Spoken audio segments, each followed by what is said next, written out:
Peggy 16.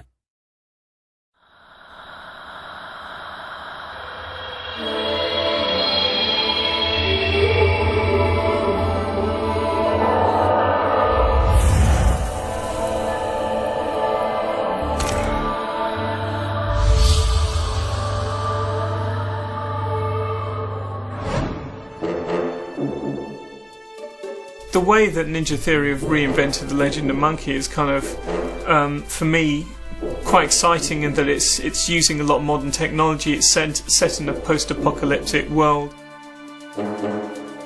We're in Prague right now, and we've just come over here, just kind of working in Smečky Studios, which is a fantastic studio. It's actually my favourite sounding studio that I've worked in.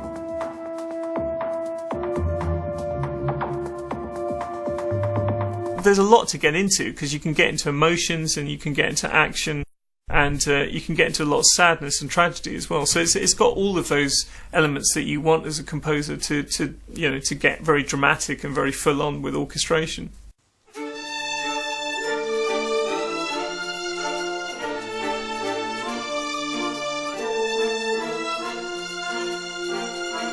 It kind of feels like there's a tribal language to it, which is still there. There's a lot of excitement, a lot of danger, a lot of threat, a lot of movement.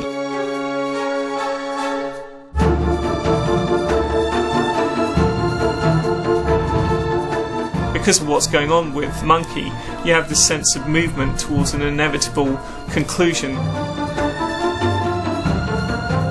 There's a sense of loss. He's lost a great deal, but he's a hardened soul. That's great. Really good. I'm impressed, actually. Excellent. That was very good.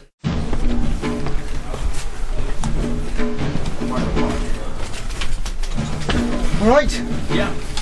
How's it sounding? I want to make sure that priorities 1, 2, 3 are okay and solid. I mean, you know, look, if we end up not doing everything, that's kind of accounted for. I mean, I talked to Tom.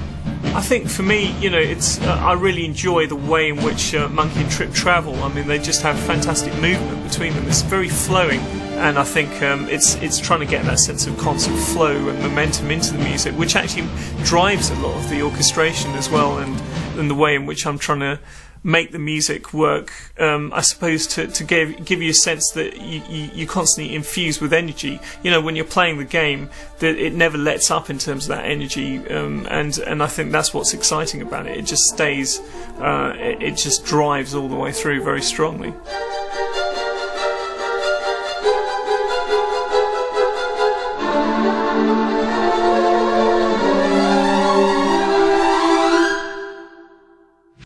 With me, I work very closely with Tom Colvin, and we both have a sense of the narrative of the overall game, but we pretty much work to the storyline. We're very used to looking at stuff and thinking, oh, that looks a bit wrong because of this, so, you know, we can be quite analytical and work out. But audio is very much more about the emotional, and we're not just talking about music. I mean, every element of audio is involved in pulling your emotions one way or another.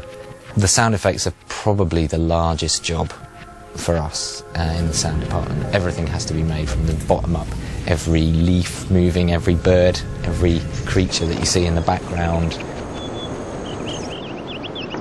To keep things fresh, we use a really great Foley artist. We work with them on Heavenly Sword, and again, we developed a really good working relationship with them. And they've had a lot of fun, you know, spending a day with lumps of metal and hitting them in different ways, and going to a fairground and recording all the pistons in the machines and stuff. They do all of that.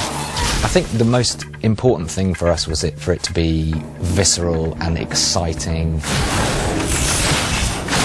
enslaved combat-wise. Every single time the staff connects with a robot, you really want to feel that connection.